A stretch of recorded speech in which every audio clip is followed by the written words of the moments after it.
Bonjour à tous et bienvenue dans le calendrier de l'Avent. Ho ho ho. Messieurs, dames, tous les soirs de décembre jusqu'à Noël, je serai votre père Castor. Il y aura une histoire autour de la musique dans le format que vous connaissez bien. Alors vous pouvez soit suivre ça quotidiennement parce que ça vous fait kiffer, soit regarder ça plus tard parce que c'est des thèmes et des sujets qui sont relativement intemporels. Oui, c'est du boulot, oui, ça a été un peu préparé en amont, mais c'est aussi un challenge et c'est aussi cool. C'est aussi peut-être une autre manière de consommer les histoires, et même pour moi de pouvoir traiter des sujets peut-être un petit peu plus légers ou alors avec des angles différents que par des grosses biographies d'une heure, même si on adore faire ça. Je sais pas, au moins ça change, ça me crée ce petit rendez-vous là. Jusqu'à Noël, on va se voir souvent. Et pour le premier épisode, je me suis dit 1er décembre,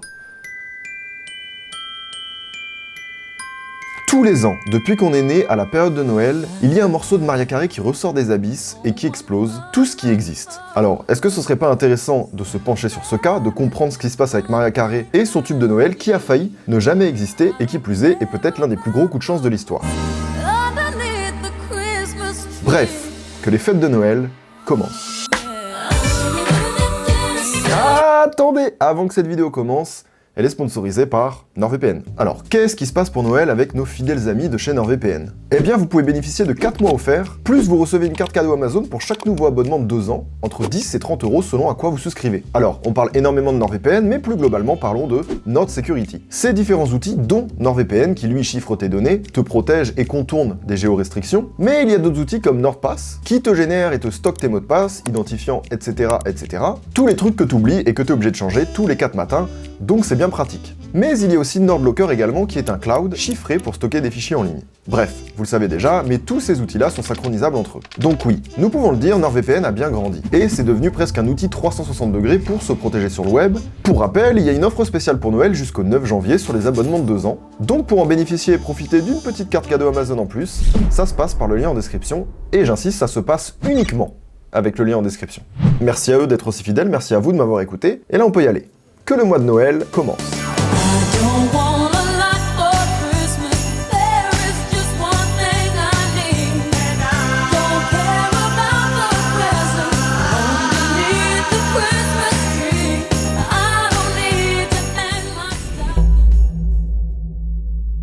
Pour comprendre comment Mariah Carey a conquis Noël, il faut repartir du tout début. Toute cette histoire commence en juin 1994, dans une station balnéaire à l'est des États-Unis. Mariah Carey a alors 25 ans, elle a déjà fait 3 albums.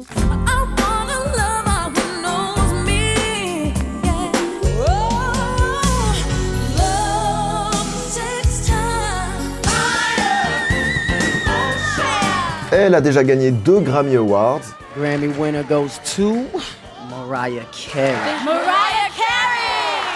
Elle était déjà sacrément en place dans l'industrie et à l'époque, elle est mariée avec Tommy Mottola, juste le président de Sony Music. Et Tommy, son mec, c'est aussi son manager. Et donc voilà, ils sont chez eux, ils sont en train de papoter, tu vois. Et puis ils ont une idée, une petite idée là, ils se disent putain, qu'est-ce que je peux bien faire? J'ai 2 Grammy, ma carrière va bien. Et Tommy va essayer de la convaincre de faire une chanson de Noël ainsi qu'un album dans l'idée de recréer un hit dans le style de Christmas de Darlene Love qui était sorti 30 ans plus tôt.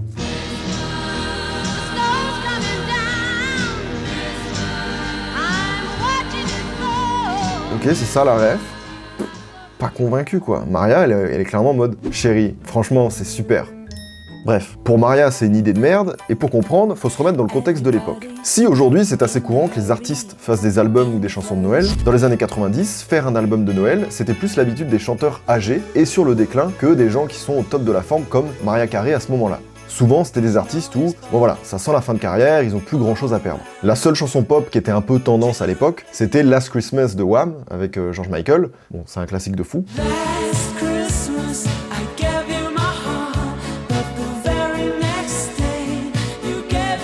Du coup, Mariah, elle est quand même au début de sa carrière, elle se dit... J'ai pas envie de prendre le risque qu'on me colle une étiquette un peu honteuse, parce que si je floppe maintenant, le timing est catastrophique et ça peut trop amputer ma carrière. Franchement, c'est pas une très bonne idée. Je suis pas emballé. Donc au prime abord, ça lui semble être une mauvaise idée. Et pourtant, Mariah Carey et Noël, c'est une histoire de longue date. Car, comme elle l'a souvent évoqué, la chanteuse a toujours aimé Noël, elle y tient beaucoup et elle refuse souvent que cette fête soit gâchée. Ce qui est marrant, c'est qu'elle est devenue une espèce d'icône de Noël, mais que de base, même dans son enfance, elle a pas eu trop de Noël heureux. Durant son enfance, elle décrit souvent des vacances de Noël en famille, parfois tragiques, qui se passent pas super bien. Elle explique que tout ce qu'elle recevait en cadeau, c'était des fruits emballés. Les fameuses oranges. Toujours du mal à m'y faire, hein. Hi, I'm Walter Afanasieff. Laissez-moi vous présenter Walter Afanasieff, un compositeur notamment connu pour la fameuse chanson du Titanic qui sortira quelques années plus tard. Eh bien, c'est avec ce gars que Mariah Carey va composer All I Want for Christmas Is You en seulement 15 petites minutes au studio. C'est pas très long de faire un tube. Oubliez pas ce chiffre, regardez les pincettes que je prends, c'est évidemment ce que la légende raconte. Maintenant, c'est un truc assez récurrent où c'est vrai qu'il y a beaucoup de tubes qui sont faits en très peu de temps parce que l'inspiration vient très vite. Elle était complètement amoureuse de son gars, Tommy Mottola à ce moment-là, et les paroles « Tout ce que je souhaite pour Noël, c'est toi » lui sont bel et bien destinées. Oui, c'est un son pour son mec, pour ceux qui n'auraient pas encore capté. Make my wish come true. On rappelle quand même qu'à ce moment-là où ils ont l'idée, on est en plein mois de juin, il fait chaud, tout le monde se baigne, et faut se projeter à faire un morceau de Noël. Et ça, c'est pas évident. Du coup, elle décore le studio avec des sapins, des guirlandes, pour que toute son équipe soit imprégnée par l'esprit de Noël. Elle a même fait en sorte qu'il fasse réellement froid dans la pièce, et c'est pas tout puisque Walter a confié que l'équipe avait aussi prévu de mettre de la neige dans le studio. Mais ils se sont dit que ouais, peut-être, faut pas forcer non plus. C'est déjà bien là. Alors bon, on n'est pas débile, ça ressemble sans doute à du storytelling qui vient après, mais attention, faut pas négliger que c'est des choses qui se font beaucoup. Et t'as beaucoup de sessions studio où il se passe des choses un peu dingos. C'est pas que du fantasme. Le coup de la neige dans le studio, arrêtez non plus. Nous prenez pas pour des pipes. En tout cas, ça a été assez stimulant pour tout le monde, parce que ça aurait permis de plier ce classique en 15 minutes. Et dans la foulée, en quelques semaines, ils vont enregistrer le reste de ce qui sera son 4e album, intitulé tout simplement Merry Christmas.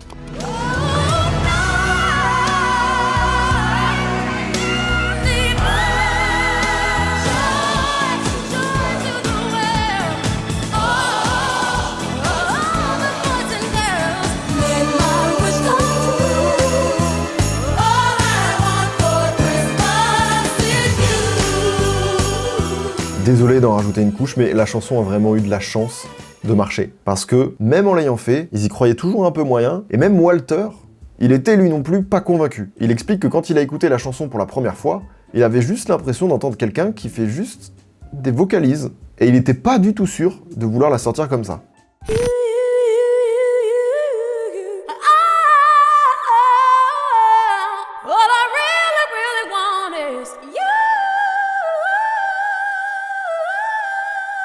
Ce qui est drôle avec cette anecdote, c'est de voir que Mariah Carey en a beaucoup joué tout au long de sa carrière, justement des vocalises. Parce que même à cette époque, c'était pas non plus une manière de chanter ultra populaire. C'est une musicalité quand même particulière, et enfin bon, sur le moment, personne n'y croit. Le clip, quant à lui, est composé de réelles images de Mariah Carey qu'elle a filmées pendant les fêtes de Noël de 1993. C'est d'ailleurs son mari, Tommy Mottola, que l'on voit déguisé en Père Noël dans la vidéo. Elle tournera même une deuxième version du clip plus old school pour rendre hommage aux Ronettes, un trio célèbre des 60s. Et puis la chanson sort le 1er novembre 1994. Suspense. Ça marche directement. Pour Mariah, c'est un peu inespéré, en même temps elle est contente, mais elle est encore très loin de se douter que c'est un hit qui va rester pour les 30 prochaines années au top. On peut noter aussi que, parce qu'il y a évidemment ce morceau, mais il y a aussi un album, et que c'est la première fois qu'un album de Noël propulse un artiste au top de sa carrière. C'est pas un schéma logique. Donc pour toute l'équipe de Mariah Carey, le pari est réussi, juste bravo à eux. Ce qui est fait est fait, et maintenant, la musique appartient au public, et elle va vivre. Elle va bien vivre. Chaque année, ce tube prend de plus en plus en popularité. Alors qu'est-ce qui se passe? Il y a bien des raisons à tout ça. En 2003, la chanson connaît une nouvelle vitrine, en devenant la BO d'un des films de Noël les plus regardés encore aujourd'hui, Love Actually. Et à partir de ce moment-là, tous les ans, le film est rediffusé à la télévision à la période de Noël, et par extension, la chanson aussi.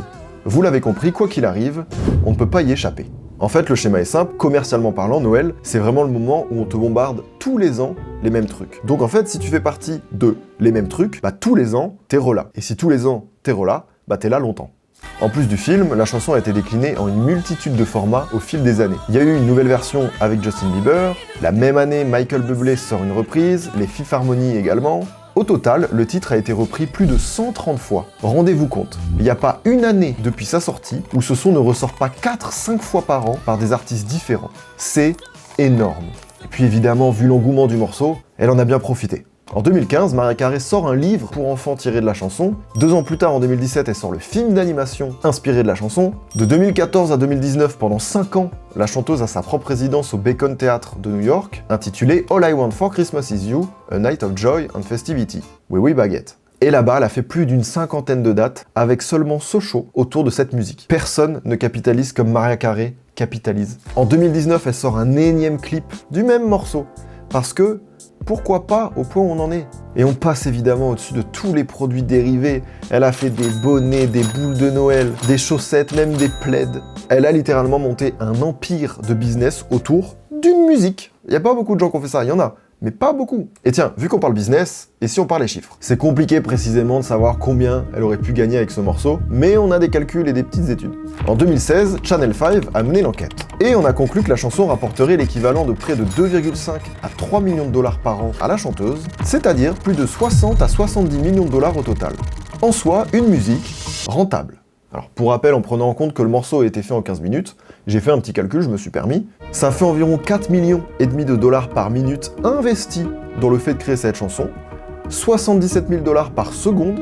Regardez, t'as vu? Ça va très vite, c'est vraiment de l'argent bien investi. Et je me suis dit, putain, si ça a vraiment duré 15 minutes de faire ce truc-là, je pense que personne n'incarne mieux le quart d'heure de gloire que ces 15 minutes qui lui ont rapporté 70 putains de millions de dollars. Bravo. Franchement, c'est hallucinant. 30 années sont passées depuis l'enregistrement de All I Want for Christmas Is You. Et la chanson n'a pas pris une ride. C'est le 11e single le plus vendu de l'histoire. La chanson obtient 3 records dans le Guinness Book. Celui de la chanson de Noël la plus vendue de tous les temps, celui de la plus écoutée sur Spotify, et celui de la chanson de Noël classée le plus de fois numéro 1 en Angleterre. Au cas où vous ne l'auriez toujours pas compris, Mariah Carey se met très bien. Et si maintenant je vous disais que cette chanson n'était pas la sienne et qu'elle avait tout volé? En 2022, la diva est accusée de violation des droits d'auteur pour son tube.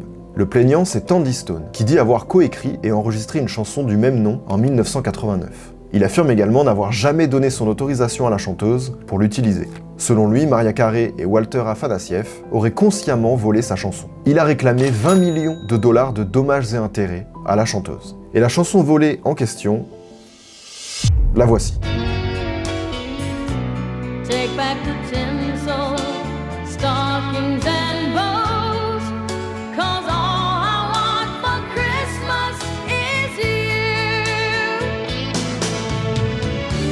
Bon, à part le titre, c'est bien tenté, j'ai pas dit le contraire. Maintenant, t'es tout seul, frérot. Y a aucune ressemblance, quoi. Je vous rassure, c'est pas vraiment aller plus loin. Le meilleur argument étant qu'au total, près de 177 chansons portent le nom de All I Want for Christmas Is You. Donc autant te dire que, bon, le gratteur, là... En tout cas, cette histoire ne semble pas du tout avoir atteint Mariah Carey, qui n'hésite toujours pas, mais jamais, à ressortir sa chanson. Et parce qu'à un moment donné, il faut se le dire aussi, certaines personnes n'en peuvent plus. Voilà, c'est juste le syndrome de la chanson qui passe tout le temps. À un moment donné, tu la vomis. Aussi bien soit-elle. Disons-le, il y en a qui en peuvent plus. Il y a carrément des bars qui interdisent de jouer la chanson avant le 1er décembre, et encore, c'est autorisé qu'une fois par nuit. Encore pire, il y a même eu une enquête en 2019 qui dit que le public anglais l'a élu la chanson la plus ennuyeuse de tous les temps. En vrai de vrai, c'est un peu le revers de la médaille. Je pense pas que ça impacte Mariah Carey que sa chanson soit titrée comme ça. 15 minutes, 70 millions, oubliez pas. On va pas pleurer, quoi. Island Records and Elizabeth Arden present the Mariah Carey Christmas Spectacular. Ce qui est assez ironique, c'est que, comme on le disait tout à l'heure, Mariah Carey, de base, elle était un peu réticente à cette idée. Elle disait, oui, bon, enfin, un truc de Noël, c'est les gens en fin de carrière. C'est, tu vois, les finitos en devenir. Et, au final, ce risque qu'elle a pris lui aura carrément déroulé presque une carrière entière juste sur cette fête. Depuis la sortie de la chanson et le succès qui est venu avec, la diva a bien compris que Noël serait sa marque de fabrique. Et en dehors des multiples versions de la chanson qu'elle a eues au fil des années, la chanteuse a aussi tenté plusieurs fois de recréer un tube de Noël en espérant connaître le même succès avec un second album en 2010.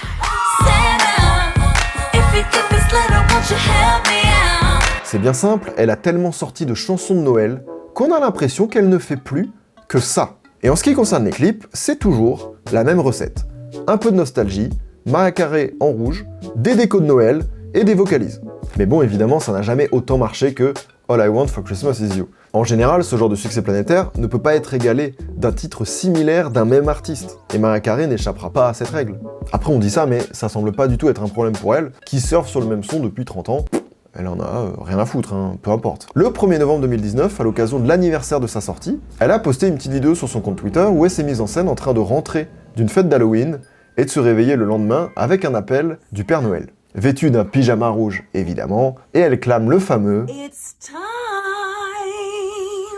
Elle sait très bien ce qu'elle fait. Et d'ailleurs, je crois que c'est la meuf qui sait le plus ce qu'elle fait. Elle maîtrise son image à la perfection, elle maîtrise son truc. Vous l'avez sûrement remarqué, mais chaque apparition de Mariah Carey, elle est habillée en rouge. Parce que c'est une espèce de piqûre de rappel dans ton inconscient qui te dit « Oh, la meuf de Noël, là. Elle veut être la reine de Noël. » Et c'est d'ailleurs l'appellation qu'elle a voulu se faire attribuer officiellement. Mariah Carey a voulu déposer Queen of Christmas. C'est évidemment une question d'argent parce qu'en fait, avoir le nom de Queen of Christmas, elle aurait pu faire des produits dérivés sur Noël et en avoir les droits, ce qui était un problème.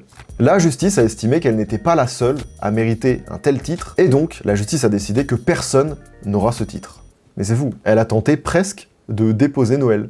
En mode maintenant, bon écoutez, c'est à moi, c'est acté, non? Tu ne peux pas déposer une fête chrétienne. On peut pas faire ça, non, on peut pas te donner Christmas. Et quand bien même, quand on y réfléchit, c'est un peu vrai. Dès qu'on entend ça, on pense directement à la whistle note avec le doigt sur l'oreille, l'ensemble rouge, le fond de neige, des sapins, tout ça. Car au-delà de la chanson, Mariah Carey est plus que personne rattachée à Noël maintenant. C'est peut-être même la personne qui l'incarne le plus après le Père Noël. D'autant plus que le reste de l'année, et ça encore c'est aussi contrôlé, on la voit jamais. Quand on y pense, il n'y a aucun artiste qui incarne une période ou une fête comme Mariah Carey le fait avec Noël. On a les tubes de l'été, mais c'est pas le même tube depuis 30 ans tous les étés. Mais alors, qu'est-ce que ça veut dire? Ça veut dire que c'est intemporel? C'est-à-dire qu'à chaque Noël, et pour tout le temps, maintenant il y aura ce son? Eh bien, selon Marc Jaja, un maître de conférence à l'université de Nantes, ce n'est pas si simple. Pour lui, la chanson traversera les âges, mais pas Mariah Carey. C'est la rançon paradoxale de la gloire, parce que les chansons finissent par s'anonymiser. Et ce point-là, il est intéressant. Une œuvre qui survit à son auteur s'explique souvent par le fait qu'au bout de quelques temps, elle tombe dans le domaine public.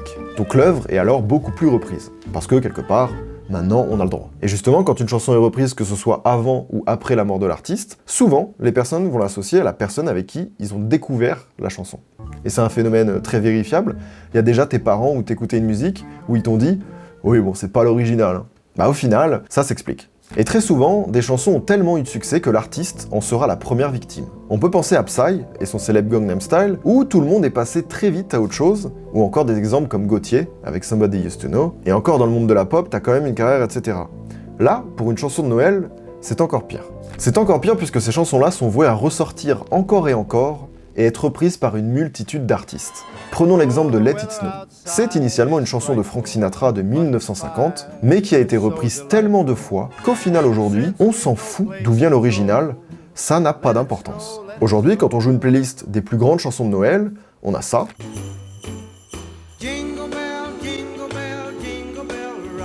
Ou encore ça. Rocking around the Christmas tree at the Christmas party hop.